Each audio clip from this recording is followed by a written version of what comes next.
was afraid of the silence where the demons whispered my insecurities. But look at where we are now.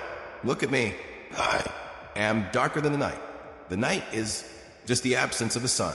It is a passive thing. It waits for the dawn to chase it away. But I am not passive. I am the active void. I am the abyss that stares back. When the sun goes down, the world goes to sleep. But I wake up. I walk through the valley of the shadow of death. And I fear no evil because I am the most terrifying thing in the valley. The demons that used to haunt me, they sit at my feet now. They recognize their king. We speak the same language. We share the same scars. I realized that the light was a lie. The light blinded me. The light made me think that if I followed the rules, if I was good, I would be safe. But safety is a myth sold to sheep to keep them calm on the way to the slaughterhouse. The dark is honest. The dark hides nothing. In the dark, you see the true shape of things. I have sat in a darkness so thick it felt like water filling my lungs. A darkness where hope didn't just die, it decayed. In that blackness, I screamed until my throat tore, and no one came. No savior, no friend, no divine intervention. And in that silence, I found the ultimate truth. I am the only one coming to save me. That realization didn't bring me joy. It brought me a cold crystalline power. It stripped away the need for their approval. Why should I care about the opinions of those who require the sun to feel safe? I have learned to hunt in the pitch black. I have learned to navigate the labyrinth of my own trauma without a torch. They look at me now and they sense it. They don't say it, but I see the shiver that runs down their spine when I walk into the room. It's not because I am loud. It's not because I am violent. It's because I am still. I possess the stillness of a predator that has already eaten. They wonder where the old me went. They ask, why are you so quiet? Why don't you smile like you used to? Why are you so cold? They want the old me back because the old me was easy to use. The old me was a battery they could drain. The old me apologized for taking up space, but I am not him. I am the centaur built over his grave. I am the consequences of their actions. I feel a profound sadness for them. Sometimes not a warm sadness, but a distant icy pity. They are still playing games. They are still trapped in a cycle of pretending. They wear their masks, desperate to fit in, desperate to be loved. They don't understand that I have burned the mask. I have peeled off the skin they expected me to wear. I am raw. I am real. And reality is terrifying too. Those who live in a fantasy, they called me a monster. I heard the whispers. He's changed. He's broken. He's dangerous. Let them talk. A sheep always thinks the wolf is a monster. The sheep does not understand the necessity of the wolf. The sheep does not understand that. Without the monster to guard the gates, the true evils of the world would consume everything. I embraced the monster. I didn't fight him. I invited him in. I offered him a seat at the table of my soul. I said, you are angry. You are hurt. You are vengeful. And that is okay. We will use that. We took the anger and turned it into focus. We took the hurt and turned it into armor. We took the vengeance and turned it into success. They expect me to lash out. They expect a tantrum. But I give them silence. I give them the blank.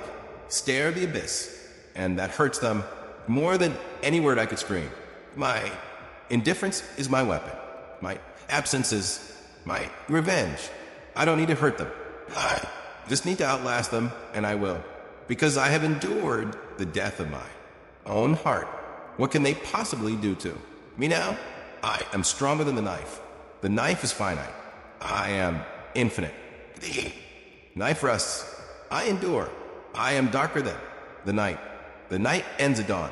My darkness is eternal. It is the soil from which I grow. There's a peace in this state. It is a lonely peace. Yes, the air is thin up here on this mountain of bones. But the view is clear. I see the world for what it is. A playground of broken things trying to break each other. But I'm no longer part of the game. I am the game master.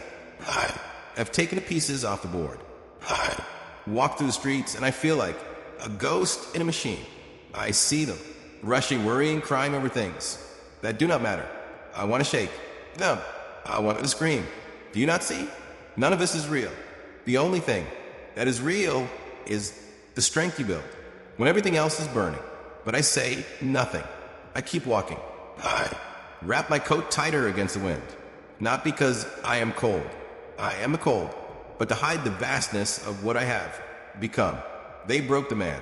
I thank them for that. They killed the boy. I thank them for that, because in the wreckage, they cleared the way for the God to rise. Not a God of mercy, not a God of forgiveness, but a God of justice, a God of cause and effect. I look at my hands. They look human. I look in the mirror. The face looks familiar, but look closer. At the eyes, there is no bottom to them anymore.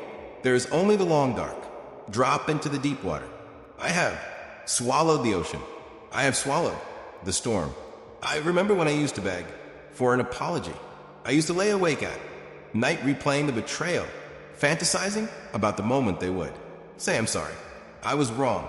I don't want their apology anymore. An apology is words. An apology is air. It changes nothing. It doesn't take the knife out of my back. It doesn't unspill the blood. I don't want their regret. I want their realization. I want them to look at me standing tall, standing strong, standing without them, and realize what. Come back. They scratching at the door. I want them whispering to feel my name. Absence of my life for a second. I want them to chance. Freeze. I will not be angry that they created. Be cruel. When they come back, will simply be always vast, silent, and utterly unreachable. I have built a fortress out of the stones they threw at me. The walls are high. The gates are barred, and inside in the keep, I sit on a throne of silence. It is sad in a way. I admit that it is sad that innocence had to die for wisdom to be born.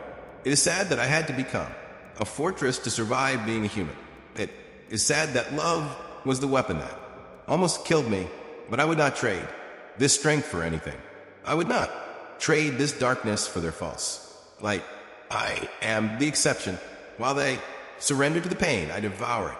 While they run from the shadows, I wear them. While they break, I calcify. I am the thing that survives the fire. I am the thing that walks out of the crash without a scratch, not because I wasn't hit, but because I am harder than the impact. So look at me. Really, look at me. You think you see a man. You think you see a person you can manipulate. You think you see someone you can hurt. Again, you're looking at a mirage. Man you knew is dead. He died screaming. He died begging. And I am the silence that came after the scream. I am stronger than the knife. I am darker than the night. And I am waiting not for revenge, not for redemption, but for the moment the rest of the world realizes that I am no longer playing by their rules. I have nothing left to lose. And a man with nothing to lose is the most powerful force in the universe. Do you feel that? That heaviness in the air? That is me. Do you see that shadow in the corner of your eye? That is me. I am the memory you cannot erase. I am the lesson you forced yourself to learn. I am the night that never ends. And I am finally, beautifully, terrifyingly free. Let's go deeper. Let's talk about the specific texture of this darkness. It's not empty. People think darkness is empty. They are wrong. It is heavy. It has weight. It presses against your skin like the bottom of the ocean. At first, it crushes you. You feel your ribs bending, your lungs collapsing. You think this is it. This is how I end. But then the adaptation happens. Your internal pressure matches the external pressure. You stop fighting the weight, and you become the weight. I remember the nights I spent staring at the ceiling, the tears rolling into my ears, cold and salty. I remember feeling like my chest was a haunted house filled with the ghosts of things they said to me. You're not enough. You're too sensitive. It's all in your head. Gaslighting. That was their favorite weapon. They tried to make me doubt my own reality. They tried to make me believe that the knife in my back was my own imagination. They tried to tell me that the blood was just water, but The body keeps the score. My hands shook, my stomach turned, my heart stuttered. I knew the truth, even when my mind was trying to protect me from it. And now I possess the clarity of a diamond cutter. I see the micro expressions on their faces. I hear the hesitation in their voices. I smell the deceit on their breath. I am a psychologist of the soul. Now I have dissected my own psyche, pulled apart every trauma, examined every wound under the microscope of isolation. I know how the machine works, and because I know how I work, I know how they work. I see their insecurities flashing like neon signs. I see their desperate need for control. I see the fear behind their arrogance. They hurt me because they were weak. That is the great secret. Strong people do not hurt others. Strong people do not need to destroy someone else to feel big. Only the small, the broken, the hollow, only they use knives. I was the victim of their weakness, but I will not be a victim of my own. I have walked through the fire, and I did not burn. I melted, and then I reshaped. I am a sword now. Cold steel, sharp edges. And swords do not cry. Swords do not beg. Swords simply cut. But I do not cut for pleasure. I cut the ties that bind me to the past. I cut the ropes of expectation. I cut the anchor of guilt.